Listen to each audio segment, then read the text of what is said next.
You know, there's many ways to describe this guy.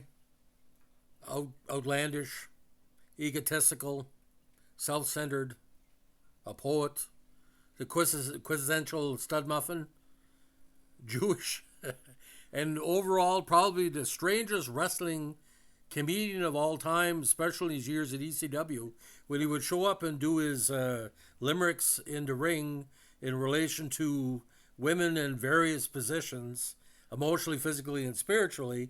You couldn't do anything but say that guy got balls. And all I can say is Joel Gertner got balls. Congratulations, Joel. I'm sorry we did it late. 2023 New England Pro Wrestling Hall of Fame member. But with MJF being considered the most strongest Jewish wrestler of the modern era in regards to presentation and kayfabe, he got a lot from Joel Gertner. Now, today we're going to be talking the interesting career of Joel Gertner. Still quite young. To be only less than 50 to be in a Hall of Fame is just tremendous. Now, Gertner has been an American pro wrestling announcer, color and commentator, and manager, and he's also wrestled on occasion. He's best known for his appearances with Extreme Championship Wrestling. Get this, ladies and gentlemen, from 95 when he was 20 to 2001 when he was only 26. Now, he debuted in professional wrestling in 92 at the age of 17, making appearances in a local wrestling federation as a heel announcer under the nickname Joey Jaguar. He would threaten the wrestlers and usually get bet up for his actions. He attended Poly Prep Country Day School in Brooklyn, New York, being a native of Brooklyn, and starting attended Cornell in 93.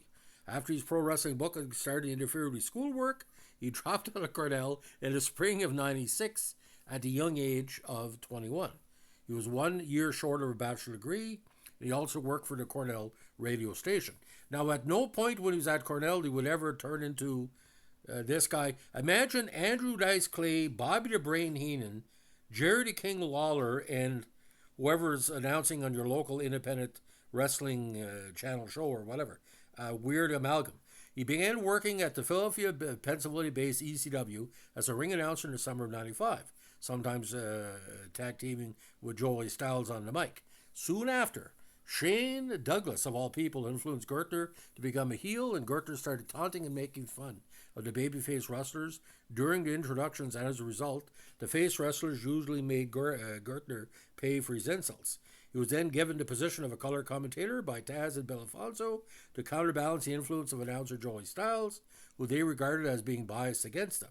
He also hosted a segment on ECW's weekly TV program entitled Gertner Vision, and during this time, Gertner became popular with the fans for his introductions, which would consist of limericks containing multiple sexual innuendos.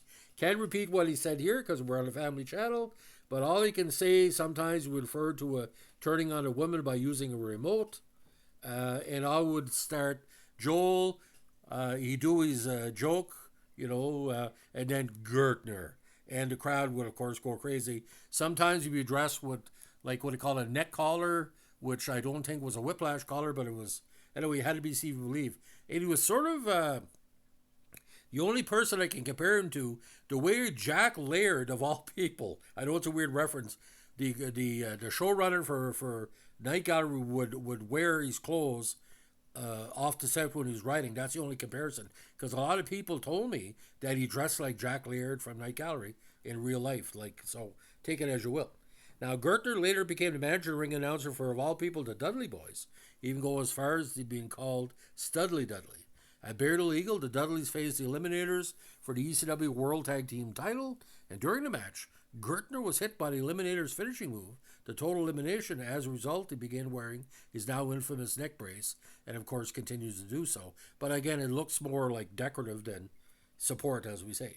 The Eliminators would go on to win the match and the titles as well. Now, Joel also involved himself in a six-man tag team match at the 98 Heatwave between Tommy Dreamer, the Sandman, and Spike Dudley, taking on Devon, Big Dick, and Bubba Ray, insulting head ACW referee John Finnegan. Later in the match, Joel was hung in a tree of woe, and Finnegan baseball slid a steel chair into his face.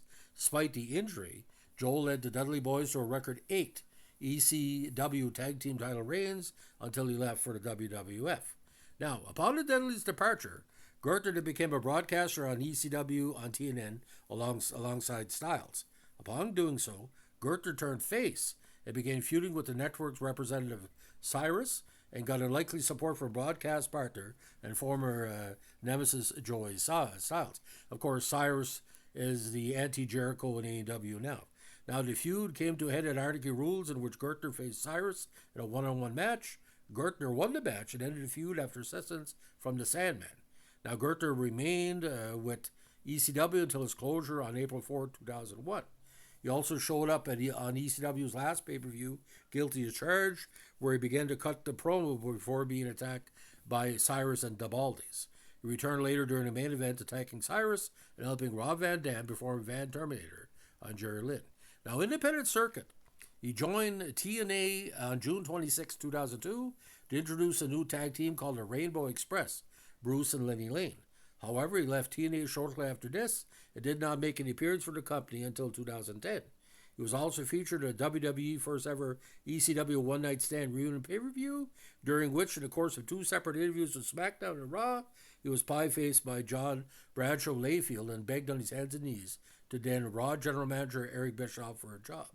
Now, Gertner also appeared at Hardcore Homecoming and faced former enemy Cyrus. After Cyrus seemingly made amends, he insulted Gertner, and Gertner subsequently attacked him before being pulled off by Joey Styles. Now, Gertner is also the promoter for Kinetic's MXW Pro Wrestling Independent Organization. On August 8, 2010, he did return to TNA to take part in the ECW reunion show Hardcore Justice, where he accompanied Team 3D to the ring.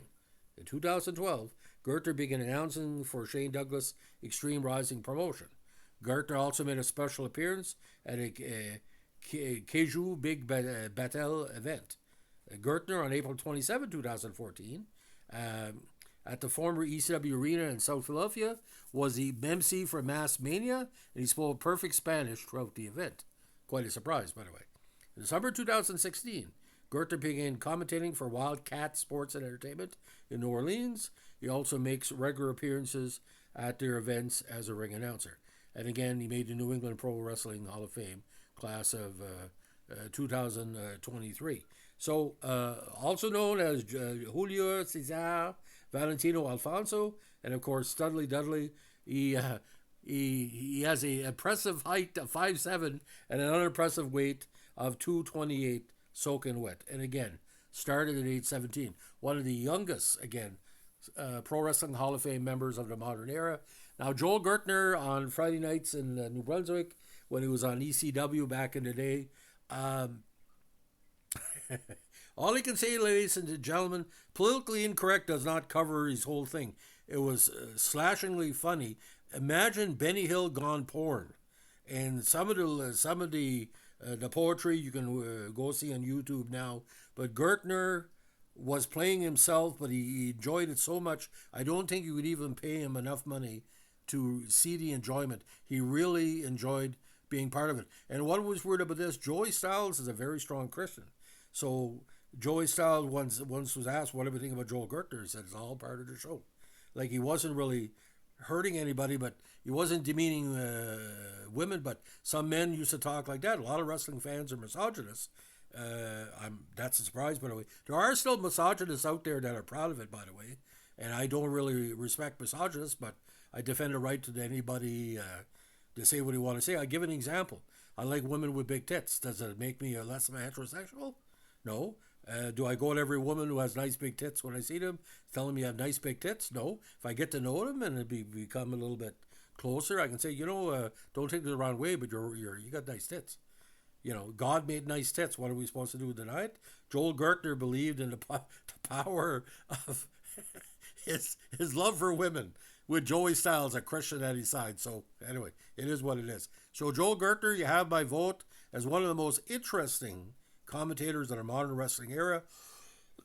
I think neither AEW or WWE will ever touch you ever again, because obviously you can't control you, because everybody, as soon as Joel Gertner would get in the ring, and the fans would go fucking nuts. It was just craziness. Anyway, it is what it is. So Joel Gertner, one of the most important Jewish pro wrestling representatives or managers of the modern era. If you like what we're doing here with our wrestling podcast, let us know with a like, comment, subscribe, or share.